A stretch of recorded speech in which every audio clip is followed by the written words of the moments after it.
జిల్లాలో విమానాశ్రయం చక్కర్లు కొడుతోంది. ఏడాదికో ప్రాంతంలో ఏర్పాటవుతోందంటూ ప్రతిపాదనలు జరుగుతున్నాయి. ఇప్పటికే 4 చోట్ల విమానాశ్రయానికి భూములు పరిశీలన చేసినా ఏడాదికొక చోటుకు మారుతోంది.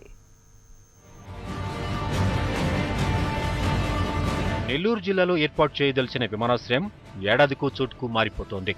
ఇప్పటికే 4 చోట్ల భూములను పరిశీలించినా కూడా రోజుకో ప్రాంతం తెర మీదకొస్తోంది. 2 ఏళ్లుగా దగదర్తిలో కన్ఫర్మ్ అని అన్నారు.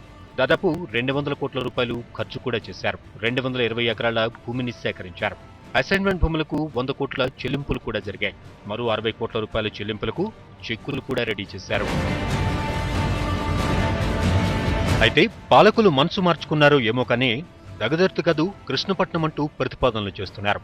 ఇక్కడ విమానాశ్రయం ఏర్పాటుకు అవసరమైన భూములు అందుబాటులో ఉన్నాయి. 2008లో రిలయన్స్ పవర్ ప్రాజెక్టు కోసం సిద్ధం చేసిన 3000 ఎకరాల భూమి కూడా ఉంది. అప్పట్లో ప్రాజెక్టుల కోసం జరిగిన అంతర్జాతీయ బిడ్డల్లో రిలయన్స్ ఈ భూములను కొనుగోలు చేసుకుంది. లోతట్టుగా ఉన్న ఈ భూమిని రిలయన్స్ తన పవర్ ప్రాజెక్టు నిమిత్తం 4000 కోట్లతో అభివృద్ధి చేసింది. తాజా ప్రతిపాదనల ప్రకారం ఈ భూములను నేరుగా ప్రభుత్వాలు తీసుకునేందుకు సాంకేతిక పరంగా ఇబ్బందులున్నాయి. దీంతో రిలయన్స్ ద్వారానే నవయుగ గ్రూప్ ఇక్కడ విమానాశ్రయం ఏర్పాటుకు సన్నాహాలు చేస్తున్నట్లుగా తెలుస్తోంది.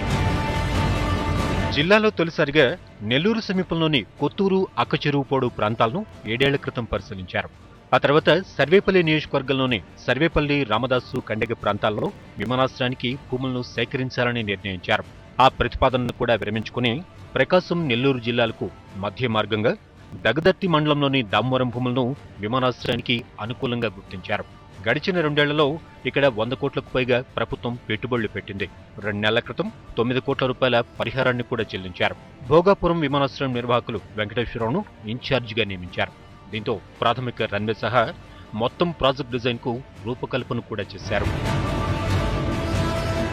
తాజా ప్రతిపాదనల ప్రకారం పోర్టు సమీపాన ఎయిర్పోర్ట్ ఏర్పాటు చేసేందుకు ఈ ప్రాంత అభివృద్ధిని కేంద్ర, రాష్ట్ర ప్రభుత్వాలు ప్రామాణికంగా తీసుకున్నట్లుగా తెలుస్తోంది.